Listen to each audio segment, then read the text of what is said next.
Tom Williams was born into a modest family in a small town in North Carolina. His father worked long hours as a mechanic, and his mother was a school teacher. From an early age, Tom displayed a knack for leadership, often stepping up to defend classmates from bullies or rally his friends for impromptu baseball games. The small-town values of honesty, loyalty, and resilience shaped him deeply. By the time Tom graduated high school, he was set on joining the Marines. Inspired by an uncle who had served in Vietnam, he wanted to protect others and see the world. His parents were initially hesitant, but eventually supported his decision, proud of his determination. Boot camp was grueling, but Tom thrived under the discipline and structure, quickly earning respect among his peers. During his early years in the Marines, Tom's life took a pivotal turn. Stationed in Okinawa, Japan, he found himself in the thick of a tense hostage situation. His calm demeanor and quick thinking during the negotiation earned him a commendation, as well as a newfound interest in law enforcement. The experience planted the seeds for his dream of becoming a detective. When his tour ended, Tom returned stateside with a clear goal. He enrolled in a criminal justice program, juggling studies with a part-time job as a security guard. His time in college was marked by rigorous study sessions, late-night shifts, and growing camaraderie with fellow students who shared his ambition. Among them was Julia, a sharp, ambitious business major who quickly caught his eye. Julia was everything Tom admired: intelligent, witty, and fiercely driven. She had dreams of working in corporate finance and was relentless in her pursuit of success. Despite their different career paths, they bonded over a shared love of classic films and long walks in the park. Their whirlwind romance culminated in a simple courthouse wedding just before their graduation ceremonies. Shortly after their marriage, life moved quickly. Tom secured a position as the emergency dispatcher while awaiting entry into the police academy, and Julia landed a coveted role at a prestigious investment firm. They rented a cozy apartment in the suburbs, balancing the excitement of their budding careers with the challenges of building a life together. It was during this time that Julia's frequent work trips to the East Coast began, trips that would later intertwine fatefully with Tom's path. Tom relaxed on the patio, glancing at the door as he waited for Julia, his wife of nearly 20 years, affectionately called Julie. Across from him sat Sarah Miles, a close friend and co-worker. Tom exhaled a puff of smoke, stubbed out his cigarette, sipped his coffee, and lit another. "How are you holding up, Tom?" Sarah asked gently. He shook his head. "Not great, but I'm glad you're here." "That's what friends are for," she replied warmly. Tom's thoughts drifted back 22 years.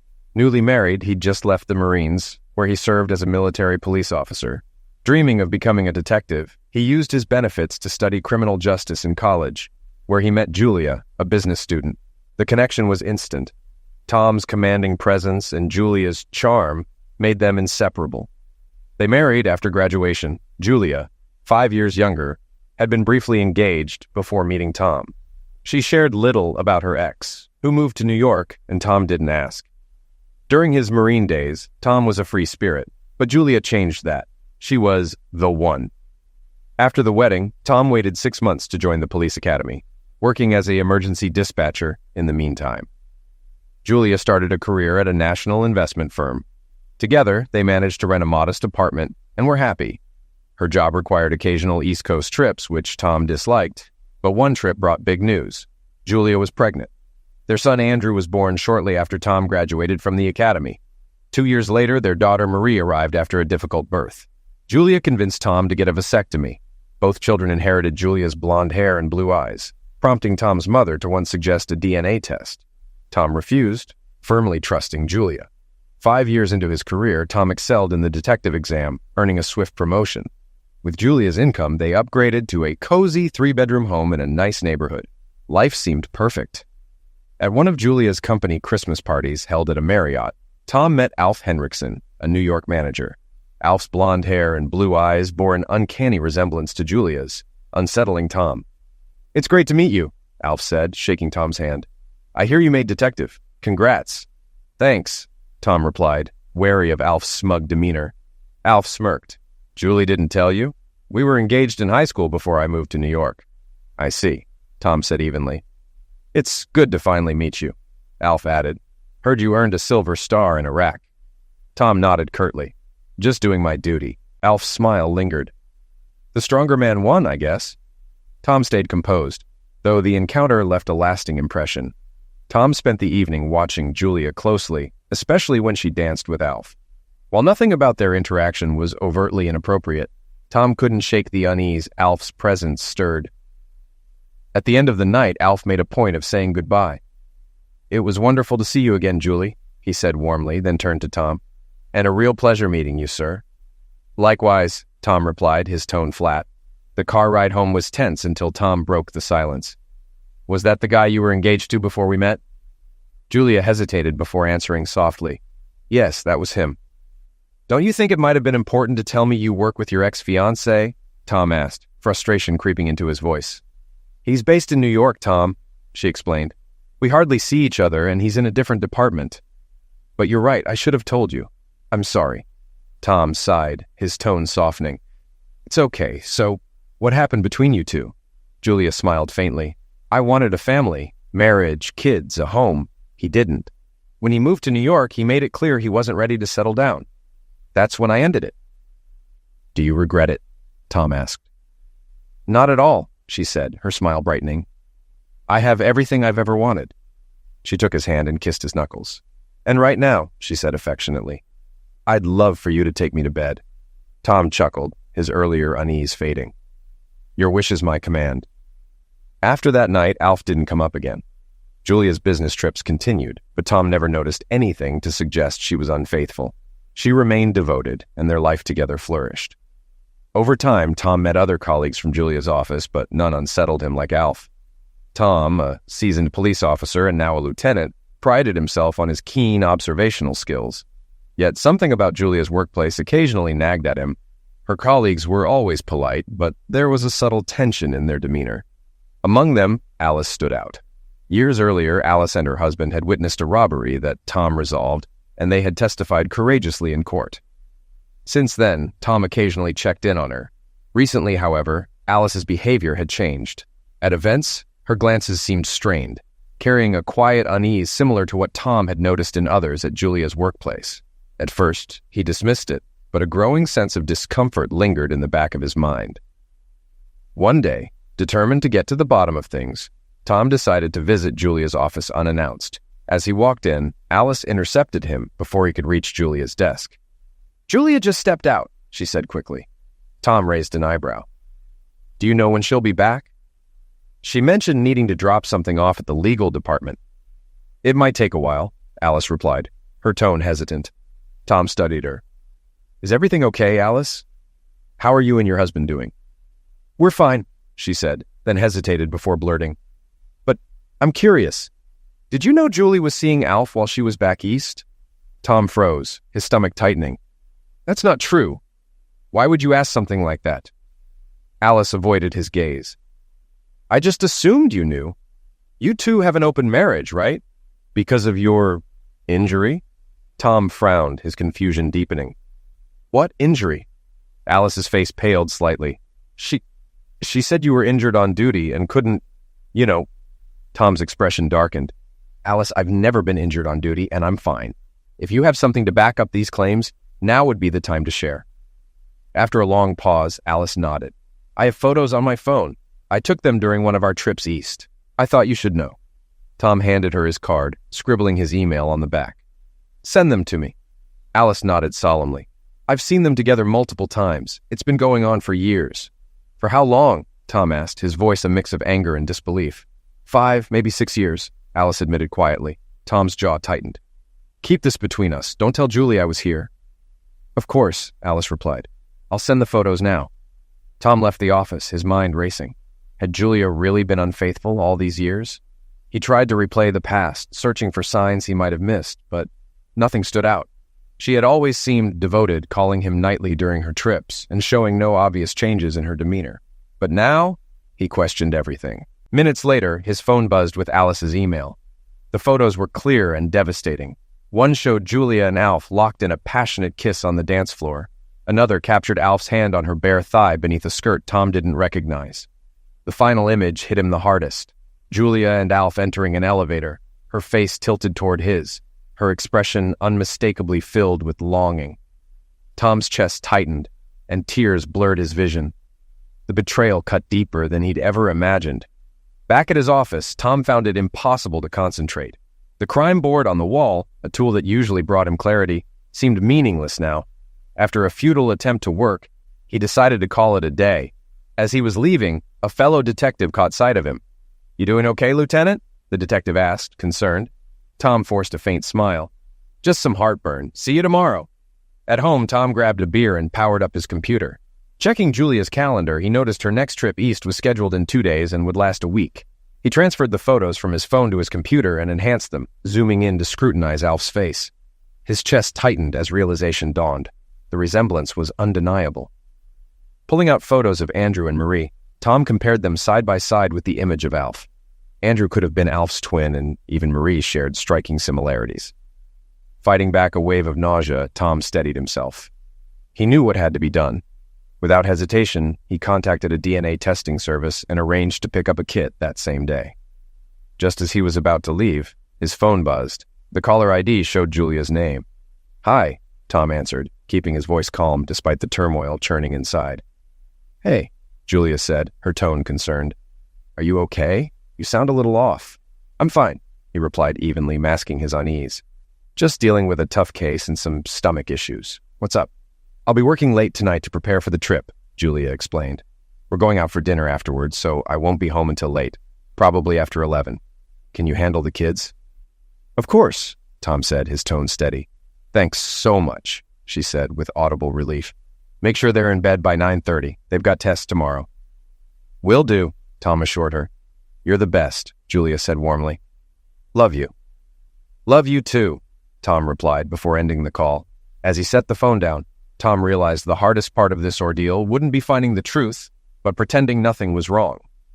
If Julia had truly deceived him for their entire marriage, he would need to handle this methodically, like any investigation, calm, objective, and thorough. That evening, he picked up the DNA kit and returned home before the kids arrived. He hated the deception, but knew he'd need to collect the samples after they were asleep to avoid raising suspicion. For now, the truth would have to wait. Scrolling through his contacts, Tom found the name he needed, Roger Dunleavy. Roger, a former detective, had retired and moved back to New York to run a private investigation firm specializing in infidelity cases. Hoping to catch him in his office, Tom dialed the number. "Dunleavy and Associates?" Roger answered, his familiar voice brisk but friendly. "Roger, you old dog," Tom said, forcing a chuckle. "Tom Williams, long time no hear," Roger replied warmly. "What's new?" "Not much," Tom said, striving to keep his tone casual.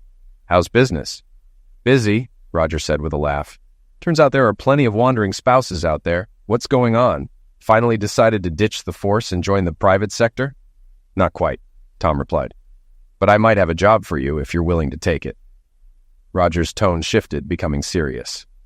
"Tom, you're not about to tell me you think Julia's cheating, are you?" "That's exactly what I'm telling you," Tom admitted, his voice weighted with emotion. "And if I'm right, it's been happening for years." "Damn, Tom. That's rough," Roger said, his sympathy evident. "What do you need?" "She'll be in New York for a week starting Friday," Tom explained. "I'll send you her itinerary, along with photos of her and the guy I suspect." "You want the works?" Roger asked. "Photos, video, audio, a full report?" "Everything," Tom said firmly. "I need to know everything." Roger paused before responding. "Tom, you've had my back more times than I can count. Just cover my expenses and we'll call it even." "I don't want to take advantage," Tom said. "Don't argue with me," Roger replied, his New York accent thick. "You do the same for me." Tom couldn't help but smile. "Thanks, Roger. You're a good friend." Roger chuckled. "Now you're catching on. Send me her details and photos and I'll take care of the rest." "I'll send them over tonight," Tom promised. "Thanks again." "Anytime, buddy. We'll talk soon," Roger said before hanging up. Just as the call ended, the kids came home from school. "Pizza for dinner?" Tom asked as they walked through the door. "Yeah," they cheered. "Mom's going away again, isn't she?" Andrew asked. "She leaves Friday and will be gone for a week," Tom confirmed. "A whole week?" Marie said, her tone laced with sarcasm. "Yes, a week," Tom said, ignoring the attitude. "So, behave yourselves. Remember, I'm armed and I've got handcuffs," he joked, earning laughter from both kids. He ordered pizza, and they ate together in the living room while watching TV. As they finished, Tom asked, "Are you ready for tomorrow's tests?" "Almost," Marie said, Andrew nodded. Well, you should hit the books before bed, Tom suggested. Mom lets us stay up until 10 before tests, Andrew protested. Nice try, Tom said with a smirk. Lights out at 9. Shouldn't it be lights out at 9 o'clock, sir? Marie teased. You're absolutely correct, Tom replied with mock authority. Now get moving. The kids grabbed their books and headed upstairs. Watching them go, Tom felt a pang of sadness. They were great kids, and he loved them deeply. He just hoped the truth, when it came out, wouldn't tear their world apart. Back in his office, Tom pulled out a blank notebook, determined to treat the situation like a professional case. If he was going to uncover the truth, he needed to keep detailed records. He began by jotting down everything Alice had told him and printing out the photos she'd sent, carefully attaching them to the pages. Next, he added pictures of Andrew and Marie, lining them up beside the enhanced images of Alf. The resemblance was undeniable. Beneath the photos, he wrote a single word: paternity. He opened his calendar and began cross-referencing Julia's quarterly trips with the timelines of both pregnancies. The dates matched too perfectly to be coincidence. His mind drifted back to their conversation after the party where he'd met Alf. Julia's words echoed bitterly in his head. I have everything a girl could dream of. Yeah, Tom muttered under his breath. Everything. A life in New York with him and a fool at home raising your kids. His jaw tightened. Damn you, Julie. By 9:45 p.m., he closed the notebook and locked it securely in his desk drawer. Taking the DNA test kit, he quietly checked on the kids. Their lights were off, and both were sound asleep. Moving with care, he collected the necessary DNA samples, kissed each of them on the forehead, and ensured they were tucked in before leaving their rooms. In the quiet of his study, Tom added his own DNA sample to the kit, filled out the accompanying paperwork, and packed everything into his briefcase. Leaning back in his chair, he let his thoughts race. If Julia had been unfaithful, divorce was inevitable. But what would come next? Custody battles, child support, alimony. These questions loomed large. And what about the possibility of fraud? If Julia had knowingly listed him as the father while knowing Alf might be the biological parent, could she be held accountable? What the hell have you done, Julie? He whispered into the stillness. Tom climbed into bed but couldn't sleep. When Julia came home just before midnight, he was still wide awake. You're still up? She asked, sitting beside him. Couldn't sleep, he said curtly. Do you want to talk about it? It's the case I'm working on, he lied. A guy comes home, finds out his whole marriage was a lie, and discovers the kids he's been raising aren't his. Oh my God, Julia said, her hand flying to her mouth. What happened? Tom feigned anger. He eliminated her, then the kids, then himself. She stared at him, horrified. That poor man. Tom glanced at her, his expression unreadable. I can't even imagine how he must have felt. After a pause, Julia leaned closer. You know I love you, right? She asked softly. Yeah, Tom replied. And you believe me? Of course, he said without hesitation. Good, she said, her tone lightening. By the way, I'm leaving a day early. I'll head out tomorrow instead. What? Why? Tom asked, unable to hide his surprise. I need to settle a few things before the meetings start. I left my itinerary on the kitchen table. Tom forced a nod, masking his irritation. I was hoping to spend some time with you before you left. I'm sorry, she said, heading to the bathroom. I really need a shower. As soon as the door closed, Tom grabbed her purse and fished out her phone. He tried her usual passcode, but it didn't work. She'd changed it. When did you change this? He muttered, his unease growing. Setting the phone back, he rifled through her purse. His fingers brushed against a small box, and he pulled it out. Plan B. The label read, emergency contraceptive. Tom's stomach dropped. Julia had always said she stayed on birth control for health reasons, but this was something else entirely. His mind raced through the implications. There was no reason for her to have this unless she was hiding something. He snapped a photo of the box with his phone, carefully returned it to her purse, and crawled back into bed. When Julia emerged from the bathroom, her hair damp and fragrant with lavender soap, she slipped into bed beside him, snuggling close. Normally, Tom would have held her, pulling her into his arms, but tonight he turned away, inching toward the edge of the mattress. Startled by his rejection, Julia withdrew, her confusion palpable. In the dim light, he could feel her staring at his back. Does he know? She wondered, tears stinging her eyes. But she said nothing, and neither did he. The silence between them was deafening. The next morning, Tom was distant and cold. He avoided speaking to Julia as she packed, instead immersing himself in his usual routine.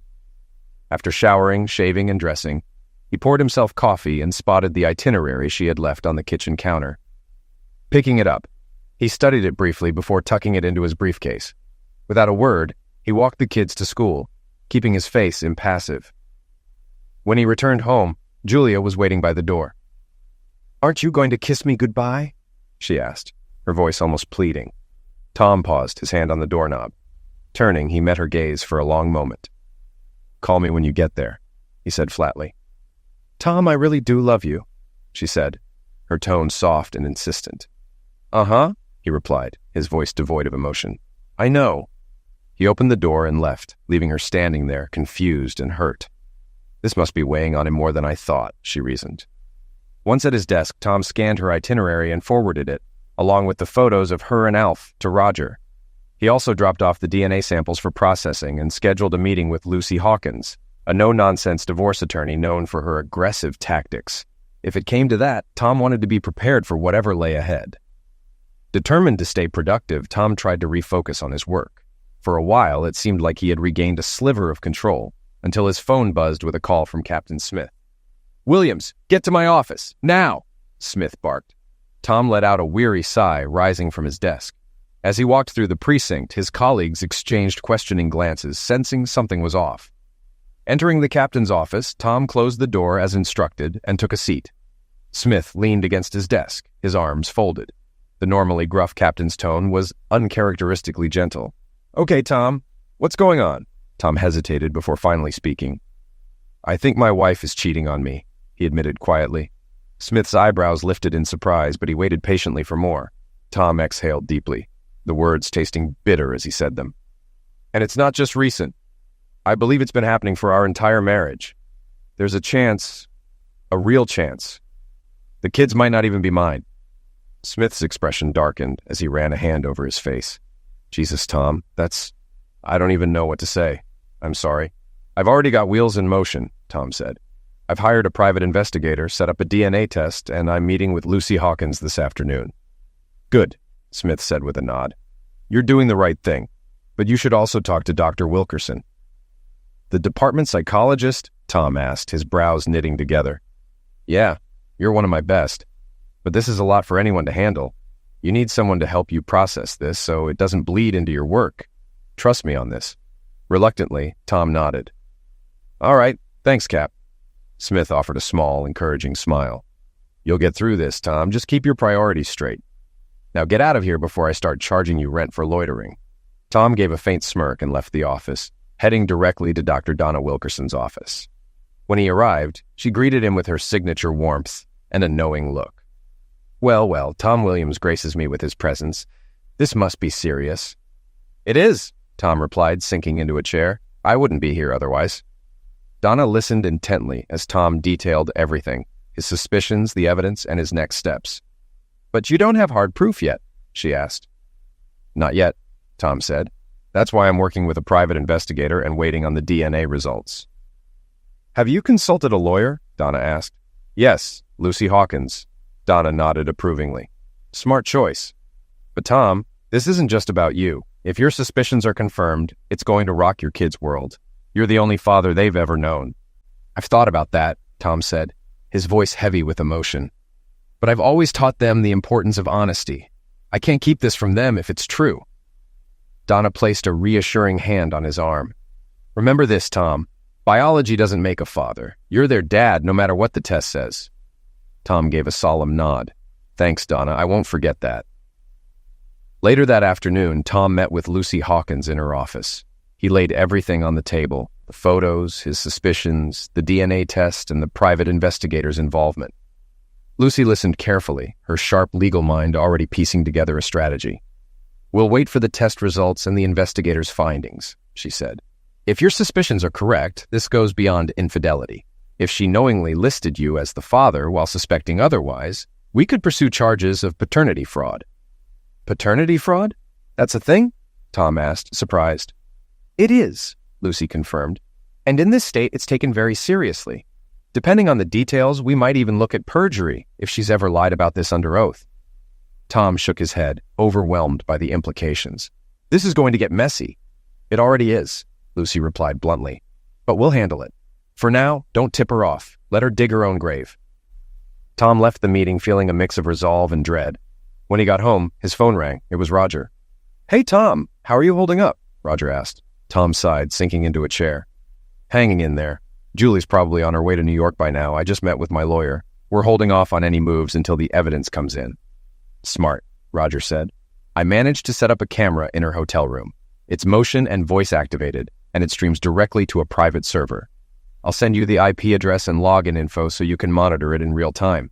Tom grabbed a pen and jotted down the details. "Thanks, Roger. I owe you." "Forget it," Roger replied. "I'll be tracking her when she lands. We'll touch base soon." After hanging up, Tom immediately logged into the camera feed.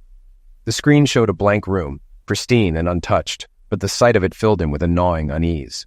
Meanwhile, Julie sat by the airplane window, gazing out at the clouds. Her thoughts wandered back to the last 20 years. On the surface, her marriage to Tom seemed perfect. He was everything she thought she'd wanted, strong, devoted, and an amazing father to their children. He had taught Andrew and Marie life skills, instilled discipline, and shown them unconditional love. But even as Julie reflected on Tom's virtues, she couldn't escape the weight of her secret. She had convinced herself over the years that her actions were justified. Alf had been her first love, and the chemistry they shared had never truly faded. His charisma and commanding presence had been intoxicating even after all these years. Alf had always been clear about his disdain for fatherhood and commitment, which was why their engagement had fallen apart. But part of Julie had never stopped longing for him. When Alf left for New York, she thought she'd moved on.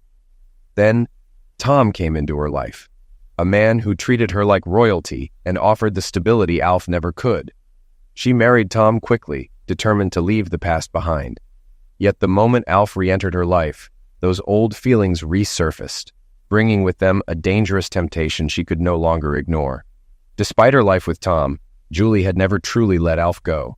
Their connection rekindled shortly after she started at Apex Financials, a position she had secured thanks to Alf's glowing recommendation. Their affair reignited during her very first quarterly meeting in New York. Julie knew the stakes, but she meticulously crafted a facade to keep Tom oblivious. She called him nightly during her trips, ensured she looked flawless upon her return, and maintained the rhythm of their family life as though nothing had changed. Julie had even orchestrated her pregnancies. While she and Tom had agreed she'd remain on birth control until they were ready for children, she had secretly stopped taking her pills before her trips to New York. She wanted Alf's children and made sure her plan succeeded. When Tom initiated closeness during those times, she would feign illness or claim to be on her period, avoiding any chance of conceiving with him. When Julie became pregnant with Andrew, Tom had been ecstatic, though surprised. She explained the pregnancy as a rare failure of her birth control, and Tom believed her without question. Alf, knowing the truth, had agreed to let Tom be Andrew's father in all but biology. The same pattern unfolded with Marie's birth. After Marie's complicated delivery, Julie persuaded Tom to get a vasectomy, citing her health as the priority. This removed any possibility of accidental conception with Tom, allowing her to carry on her affair without concern. For years, Julie and Alf met discreetly during her quarterly trips. At first, they were cautious to avoid suspicion at work, but over time, their closeness became harder to ignore. About 5 years ago, Alice, a newer member of Julie's team, confronted her after noticing the dynamic between her and Alf. "Julie, I'm just going to say it," Alice had pressed. "Are you and Alf involved?" Julie didn't miss a beat, crafting a lie on the spot. "Yes, but it's not what you think. Tom knows. We have an open marriage. He's fine with it as long as it's kept out of town." Alice frowned, skeptical. "That doesn't sound like the Tom I've heard about," Julie sighed, feigning vulnerability. "Tom was injured in the line of duty. It left him unable to, well, he's embarrassed about it, so please, don't bring it up. It would devastate him." Though hesitant, Alice had reluctantly agreed to keep quiet, but the lie had left a sour taste in her mouth. Julie's thoughts were interrupted by the announcement that the plane was beginning its descent into LaGuardia. She straightened her seat, fastened her belt, and prepared to land. At home, Tom sat motionless in front of his computer. waiting for the live feed from the hotel room to activate. According to her itinerary, Julie's flight had already landed, and she should be arriving at the hotel soon. The screen flickered and the camera came to life. Tom's heart sank as he saw Julie wheel her suitcase into the room. Moments later, Alf entered behind her. Tom's hands clenched the desk as he studied the scene. Alf's features were unmistakable. Andrew's face stared back at him, aged 2 decades. He watched as Julie embraced Alf, their connection clear in every movement. His worst fears materialized in vivid detail. As the two kissed and fell onto the bed, Tom turned away from the screen, his stomach churning. For a moment, he composed himself, then forced himself to continue watching. He needed to see this through. When they were finished, Julie's voice cut through the silence. "I really needed that." "Same here," Alf replied casually. "So, how's the deputy husband?" "Don't call him that," Julie said sharply. "Tom is a respected officer." "Sure," Alf said, smirking. "Respected enough to have no clue his wife's been sleeping with me for years. The guy's been raising my kids, and he doesn't even know it. Maybe I should send him a Father's Day card." "Don't you dare," Julie snapped, swatting his arm. "Why do you have to be so cruel?" "When are you going to leave him?" Alf asked, his tone serious now. "Not until the kids are out of the house," Julie said. "Maybe after Tom retires. That way I'll still get part of his pension." Alf leaned back, studying her. "I've been thinking, what if you transferred to my department? That way we could be together all the time." Julie hesitated, then said, "Maybe once the kids are older. Marie's almost 17, so it won't be long." Alf nodded. "After all these years, what's another couple? But I'd like to meet the kids at some point." "We agreed, Alf," Julie said firmly. "From the beginning, we decided you wouldn't have contact with them." "I know," he said. "But after the divorce, maybe?" "Maybe," Julie conceded. Alf glanced at his watch. "We should get ready for dinner. We have a reservation." Julie stretched and stood. "I'll shower and change. See you downstairs in half an hour?" "See you then," Alf said, pulling her close for another kiss. "I love you." "I love you too," Julie replied, using the same words she so often said to Tom. Tom sat frozen as if paralyzed. His worst suspicions were no longer just theories. They were fact. He watched as Alf left the room and Julie picked up her phone. A moment later, his own phone buzzed. He stared at the screen for a moment before answering. "Hello?"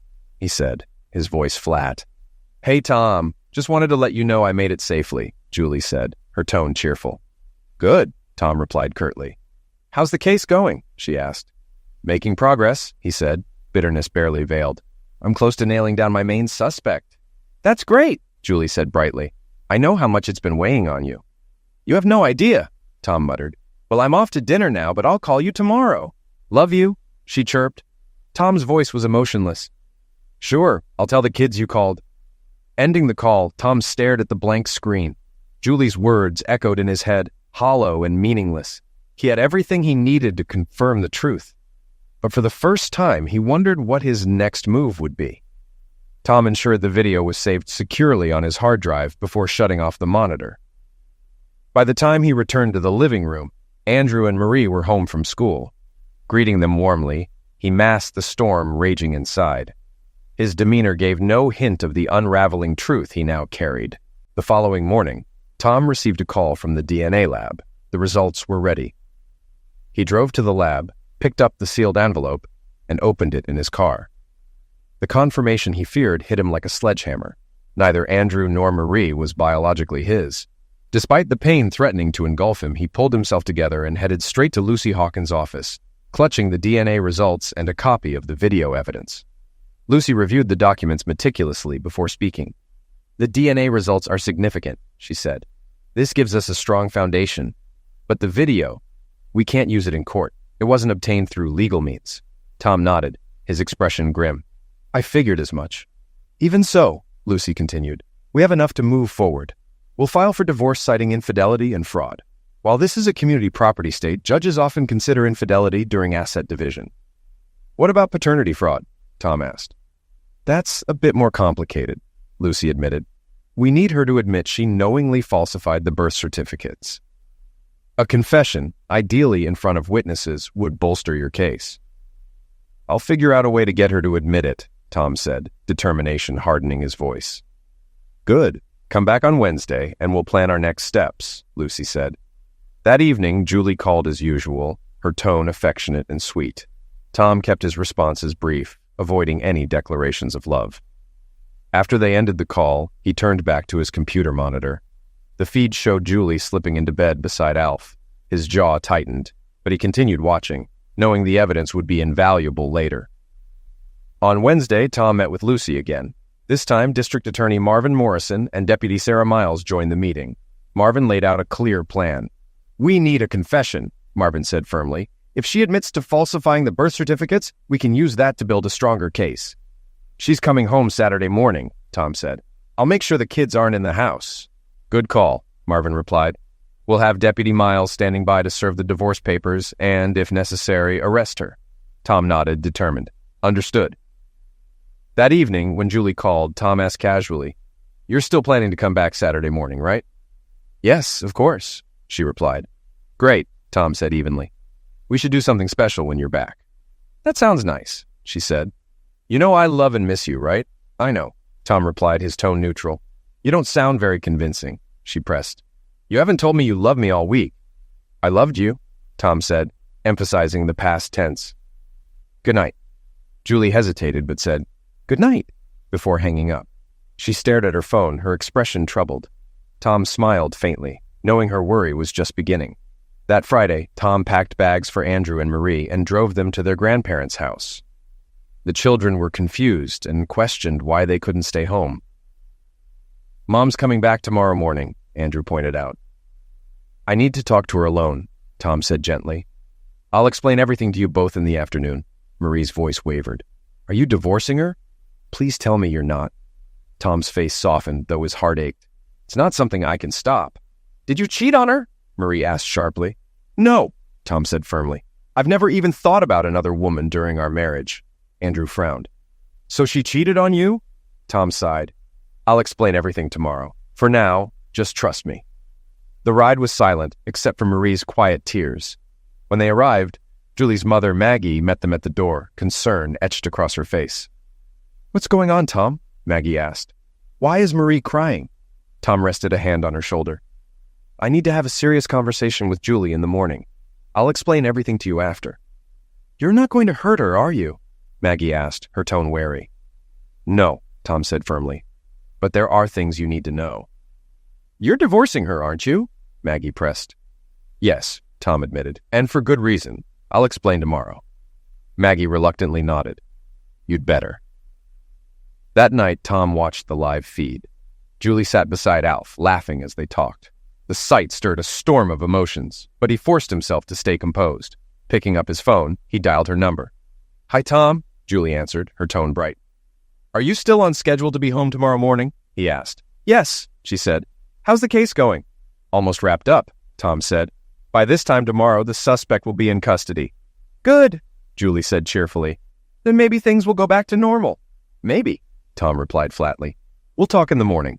He ended the call and returned his gaze to the monitor. Julie stared at her phone, tears brimming in her eyes. Tom leaned back in his chair, a grim smile forming. "Tomorrow," he muttered. "Everything changes tomorrow." Tom stood on the back porch, finishing his cigarette as the sun began to rise.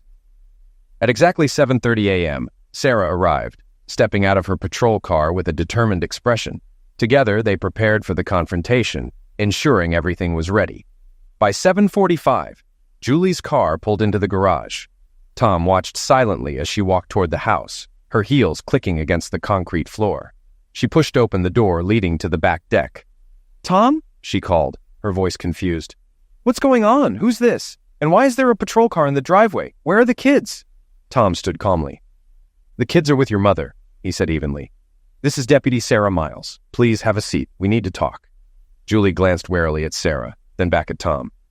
"I need a shower first," she said dismissively, brushing past him. "Not this time, Julie," Tom said sharply, his tone brooking no argument. "Sit down. We're doing this now." Startled by the force in his voice, Julie hesitated before reluctantly sitting down across from Sarah. Tom took the chair at the head of the table, angled toward her. He reached into his pocket, pulled out a digital recorder, and pressed the button before placing it on the table. "I hope you don't mind if we record this conversation," Tom said, his voice calm but unyielding. "Given the circumstances, I think it's appropriate to advise you of your rights." Julie's eyes widened, panic beginning to creep into her expression. "What are you talking about?" Tom's voice was firm. "You have the right to remain silent. Anything you say can and will be used against you in a court of law. You have the right to an attorney. If you cannot afford one, one will be appointed to you. Do you understand these rights?" Julie stared at him, her voice trembling. "I understand, but I'm not one of your suspects, Tom. I haven't done anything wrong." "You are very much a suspect," Tom said coldly. "In fact, you're my primary suspect." He pulled out 2 sheets of paper and slid them across the table. "Do you recognize these?" Julie glanced at the documents, her brow furrowing. "Yes, they're the kids' birth certificates. What's this about?" "For the record," Tom said evenly. "Whose name is on the signature line?" "Mine," Julie replied. "On both of them." "Read the statement under your signature, please," Tom instructed. Julie hesitated before reading aloud. "Under penalty of perjury, I certify that the above is true and factual." "And who is listed as the father?" Tom asked, his voice tightening. Julie's eyes darted nervously between the papers and Tom. "You are," she said quietly. "Read the name," Tom said, his tone steely. Julie swallowed hard. "Thomas Jefferson Williams," she said softly. Tom pulled out another document and placed it before her. "This is a DNA test from Acme Labs. It compares samples from me, Andrew, and Marie. The results conclusively show that while Andrew and Marie are siblings, neither of them is biologically related to me. So, Julie, tell me, who is their father?" Julie's hands shook. "You are, Tom," she stammered, tears pooling in her eyes. Tom's gaze hardened. "Don't lie to me, Julie. Not anymore." He took a deep breath and gestured toward the laptop on the table. "Let me show you something," he said, clicking play on the video file. Julie's face drained of color as the footage rolled. The recording left no room for ambiguity. It captured her and Alf during their recent rendezvous, their words and actions damning. How did you get this?" Julie stammered, her voice quivering. "That's not the question," Tom shot back. "The real question is why you and Alf conspired to defraud me. You both admitted in this video that Alf is the biological father of Andrew and Marie. You knowingly and willingly put my name on their birth certificates. That's fraud, Julie." Her face contorted with anger. "Fine," she snapped. "I wanted Alf's children, not yours. Yes, I signed the certificates naming you as their father. It was my decision." Tom's voice dropped, icy and controlled. "It's not your right to commit fraud. What did you tell your co-workers about your relationship with Alf?" "That's none of your business," she spat. "Do you know Alice Blackstone?" Tom pressed. "Yes," Julie replied tersely. "Do you recall what you told her about our marriage?" Julie hesitated.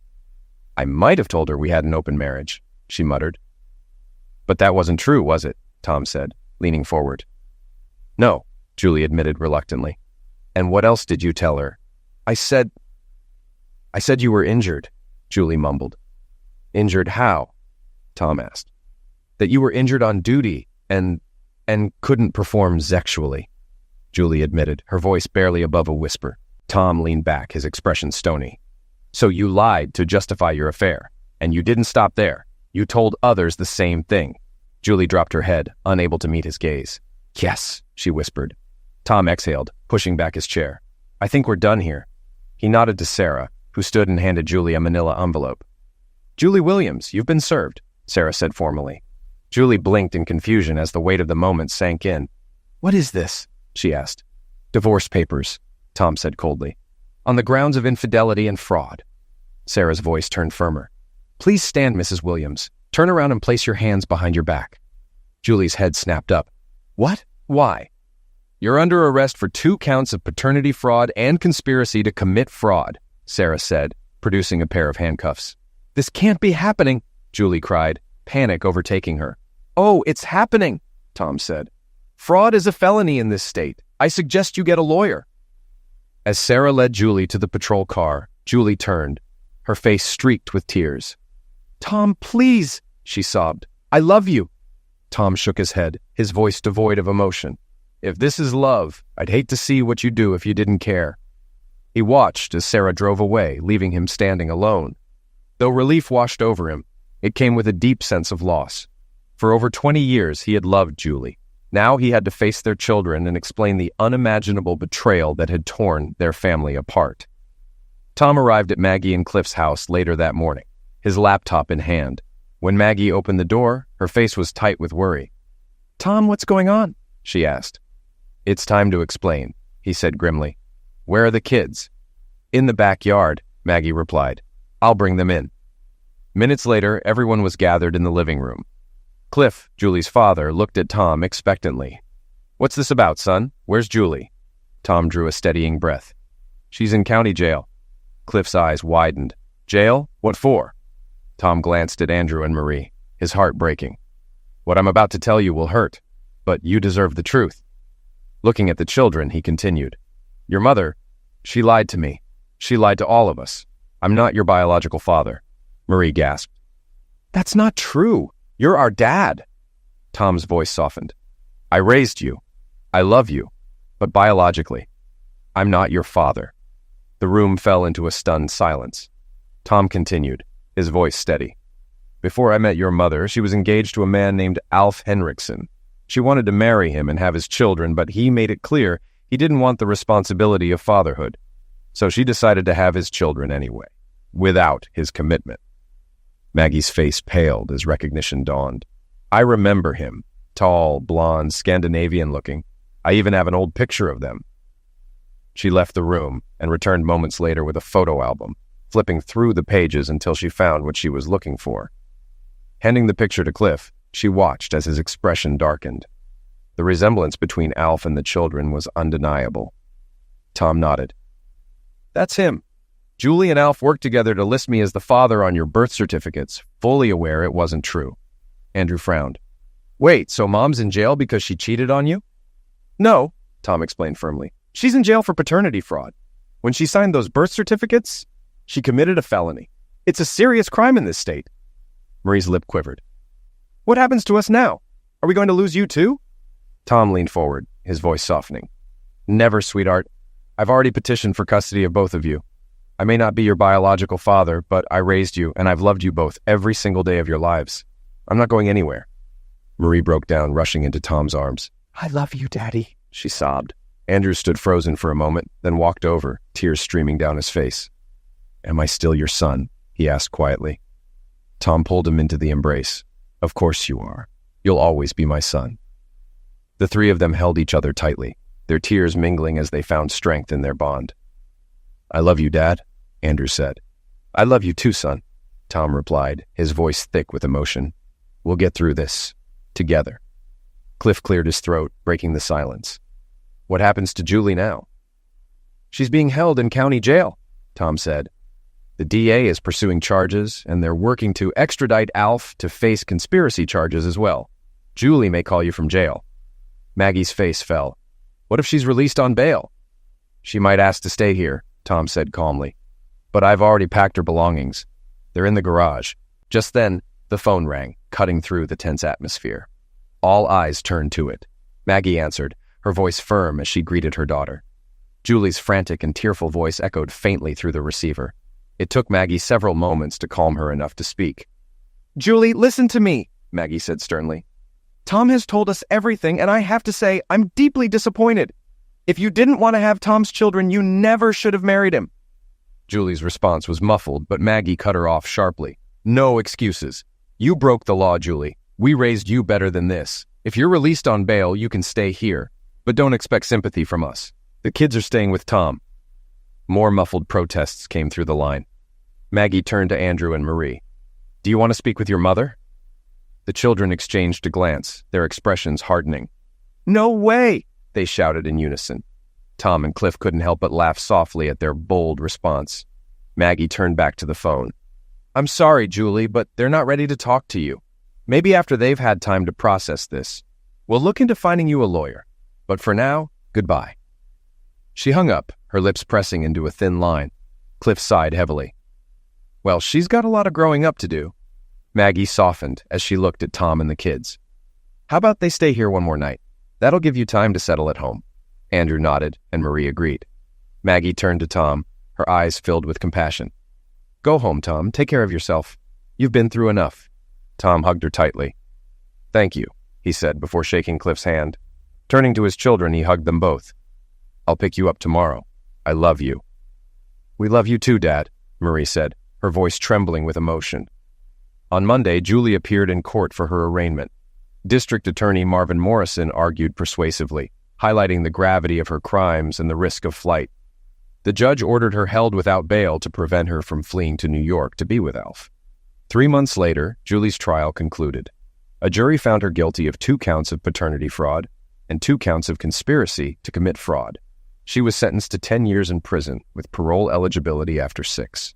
Her company terminated her employment following the verdict. Alf was extradited and convicted on similar charges. He received a 5-year sentence with eligibility for parole after 3. Tom's civil suit against Alf resulted in a significant financial settlement, which Tom placed in college funds for Andrew and Marie. The divorce was finalized soon after. Lucy's careful legal strategy ensured Julie received only 30% of their shared assets. Tom ensured those funds would be accessible to her upon her release, but neither he nor the children visited her in prison. After one traumatic visit, Marie refused to go back, and Andrew supported her decision. Life slowly returned to normal. Andrew graduated high school and joined the Marine Corps, following in Tom's footsteps as a military police officer. Tom beamed with pride, bringing Marie to Andrew's graduation ceremony, a moment that brought the family closer. Tom continued his law enforcement career, eventually being promoted to captain after his mentor retired. Despite his professional success, he showed no interest in dating, much to Marie's frustration. One day Marie handed him a note. "Here," she said, grinning mischievously. "Miss Harris, my English teacher, wants to meet you." Tom raised an eyebrow. "This isn't one of your matchmaking schemes, is it?" "Who, me?" Marie replied innocently. The next day, Tom met Miss Harris, who greeted him warmly. When their hands met, he felt a spark he hadn't felt in years. "Call me Brenda," she said with a smile. "And you must be Captain Williams." "Tom," he corrected. "Marie said you wanted to see me." "She may have exaggerated," Brenda said playfully. "But it's nice to meet the father of one of my favorite students. I hear you're single." Tom chuckled nervously. "Marie likes to meddle. Are you?" Brenda's eyes twinkled. "I am. Maybe we should let her meddle a little." Tom grinned. "Dinner?" Brenda nodded. "Let's see where this goes." For the first time in years, Tom felt hope for a new beginning.